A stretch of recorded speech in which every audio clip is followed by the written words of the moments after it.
Hi, and welcome to another episode of Autism Talks Radio. Today is World Autism Day, as it's April 2nd.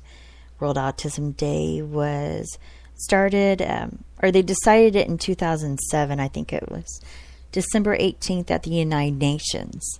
And everybody has taken upon themselves to participate. I think it's wonderful. I'm sorry, I haven't slept well, and I've been yawning a lot today. I don't know why. I did want to make some people aware of some events that were going on in celebration of World Autism Day. It's also Autism Appreciation Month, which is bizarre to me. Why do you honor a neurological disorder? Whatever. But I think what we do need to focus on is how to lead more independent lives for our children to lead more independent lives. I have a child that's recovered from autism, but we still have some issues. Now in Argentina, they have a new movie out. It's trying so hard not to yawn loudly. And it's called The Well. It tells the story of Pilar, a 26-year-old autistic woman who does not communicate with other people. She lives in her own world of fantasies until her family takes a decision that will change the course of their lives. Well, that's opening up in Argentina. That's what they're doing in Argentina today. There is Maria Cristina Percival. She's a permanent representative of Argentina to the United Nations. She'll be making opening remarks to the viewing of this movie. And then the governor of the province of Santiago will be there, as well as a special guest. They have a panel. They have a moderator. It looks wonderful. You can download the program in English or Spanish. That's on the United Nations World Autism Day Events, where you can somewhat participate. Some of this was last night. This was last night, so you'll be able to see the comments on the United Nations site. Oh, excuse me. Here I go again. I know it's unprofessional, and deal with it. Okay, there's this other one. It's called Drawing Autism, and author of that is Jill Mullen, Mullin. Trying to find out what country this is. Dun, dun, dun, dun, dun. Oh, the foreword's by Temple Grandin. She is wonderful. I'm a fan of hers. She wrote I Think in Pictures. It's a great movie. A great book, rather. There was a movie based on her life. And if you read her books and you're going to go to one of her seminars, it's almost verbatim what's in the books. I'm just letting you know now. You know, she's obviously memorized her own writing. Picture memory. Wow. She's amazing. There was a film screening, and it's not telling me where it's at. It's probably nowhere near you. It's probably nowhere near me. Oh, I'm sorry. It's at the Secretariat Building North Lobby. That must be at the United Nations. And this is a collection of artwork by people diagnosed with autism, from teenage amateurs to established artists. Wow, that's pretty cool. So it was kind of a meet the author Drawing Autism event. Again in Argentina, there's quite a bit of autism in Argentina, by the way. And they have eliminated thimerosal from their medical practices, meaning the vaccines. Not just removed. In the United States, when they say they've removed the mercury, they mean the legal term. In essence, this is what the legal term removal means in the United States of America. It means that you can use the vaccine filler / preservative known as thimerosal in the production of the said vaccine. At one point, you have to, quote-unquote, filter out, end quote, the thimerosal from the vaccine. The additive vaccine preservative vaccine filler is 49.8% ethyl mercury. When you filter out the thimerosal, the mercury stays within the vaccine. This is a small part of the vaccine, mind you. And shots like the MMR do not have thimerosal even in that vaccination, that multi-dose vaccination. It is thimerosal that is connected with a number of damages to the body. And my child was one of those damages, that she had a multi-dose vaccine. She had 4 shots, nine vaccines. And it was the DTaP that caused her damage, even to her intestines. So that's just a side note. In Argentina, you cannot have any medicine that has thimerosal in it. That includes nose sprays, by the way. You know, like the flu mist for that vaccine that is inhaled by the nose. It's a mist. A lot of allergy medications that are a nose mist have thimerosal in it. There's a lot of different medications that contain thimerosal. In Argentina, you would not be able to find a medical prescription or, any type of medical nose spray, shot, any type of medicine that would have thimerosal in it.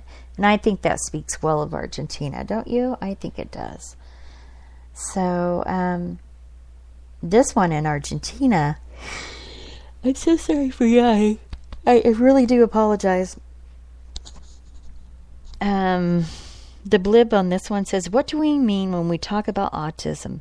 How can it be detected early? What does the diagnosis mean for the families? Autism today occurs in 1 out of 88 children. In 60 Minutes, Ocho Pozo Adelante narrates the daily life of 5 children affected by different levels of autism. The film explores the point of view of children and families and shows the work carried out by PANAACEA, a civil association founded in Buenos Aires in late 2011 that consists of various health professionals and educators. The main objects of the documentary are to make comprehensive treatment available by focusing on the family, to promote awareness in society, and to promote the importance of early detection. The film is a beautiful journey in the world of autism that will make you a better parent and a better human being. Yeah, it's really nice. So they're having a lot of people from the United Nations, representatives of Argentina, representative of Italy, UN Department of Public Information. Boy, they're really bringing a lot of people to that. So there's a panel discussion on opening doors to inclusive education. If you go to the United Nations site and look for the World Autism Day, you can get linked up to information about these. That's why I'm talking about them, because you can download PDFs on comments that have been made on ones that have already happened. Okay, this one is... Boy, it's hard to find it. Where's this one at? Harvard? This is a panel on autism. I'm not for certain where it's...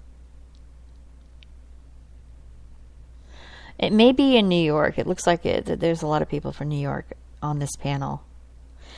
It's at the ECOSOC chamber, which I believe is at the United Nations in New York. It's moderated by Dr. Jay Adelsberg. And it looks like they're going to be discussing life animated.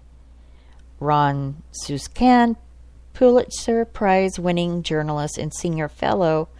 A fellow is above a doctor, just so you know. You have to get your doctorate, you can get your fellow. And sometimes those are awarded. He's written some of America's most important works of nonfiction, including the Fall's New York Times bestseller, Confidence Men, Wall Street, Washington, and the Education of a President. Boy, he's a wonderful writer. I'm seeing all the books he's written. So he has life animated. It's not telling me what it is. But anyway, those are some of the events that are happening through the United Nations. I know that TACA had a number of events scheduled, as well as Autism Speaks. They are a group that focuses on autism. I know how some people feel. It's really good. Let's see the links. There's a number of different links on the World Autism Day within the United Nations. Key documents. There's also the International Day of Persons with Disabilities, World Mental Health Day, and Human Rights Day. Those can be connected with World Autism Awareness Day. Why was World Autism Awareness Day developed? Autism is a lifelong developmental disability. That's the truth of it. For most people, that you get the diagnosis within the first 3 years of life. Unless you're in America and you're black, it may be before you're 8 or 9 when you finally get your diagnosis. There is a horrible, I want to say, anti-diagnosis for people of color or minorities. I can speak about my daughter who's half Native American. I had all these different tests, and we're seeing one of the pediatricians, just a regular young pediatrician. He goes, typically autism is in males and not in the Native American population, which I just looked at him dumbly because my daughter was literally crawling circles around him for 15 minutes. He stood there, and my baby girl, who could not stand up because she had balance issues, is crawling around him for 15 minutes. And I just started laughing because I was looking down at my daughter crawling, and he's telling me how it couldn't be possible that she has autism. And so we went to a developmental pediatrician to get a diagnosis because my daughter was definitely not meeting the milestones the way she was supposed to by the normal world standards. And then I was able to get more therapies for her, which did indeed help her. So, by someone that specialized in it instead of someone that just came out of medical school. Oh my God. It's just unreal. Unreal.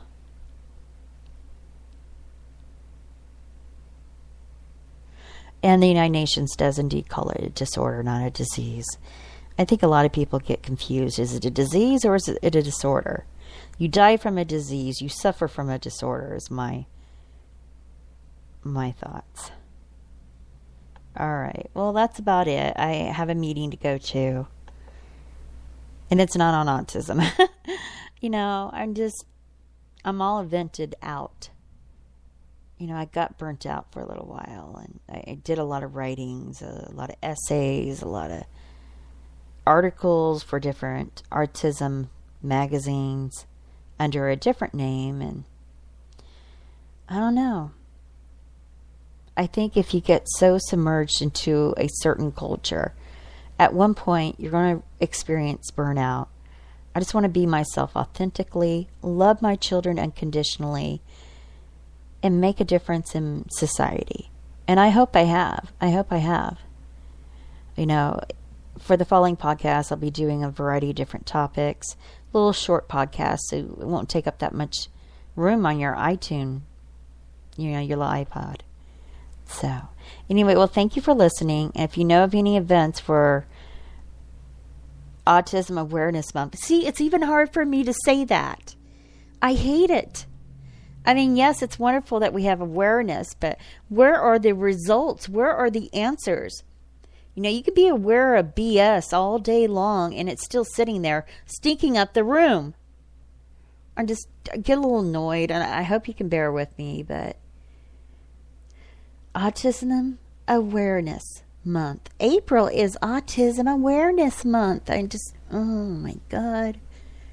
Which it's good, especially if you're new to the diagnosis. This is wonderful for you. If you just found out you have a child with autism, wonderful.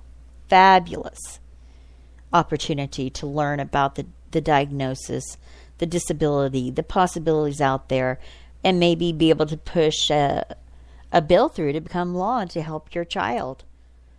Because it's all about independence. To have your child be independent and live a worthwhile life where they feel good, where they feel not a matter of good, but they're able to support themselves. They're able to do a number, drive a car, own a condo, the simple things in life, Anyway, well, thank you for, again, listening, and I will talk with you later.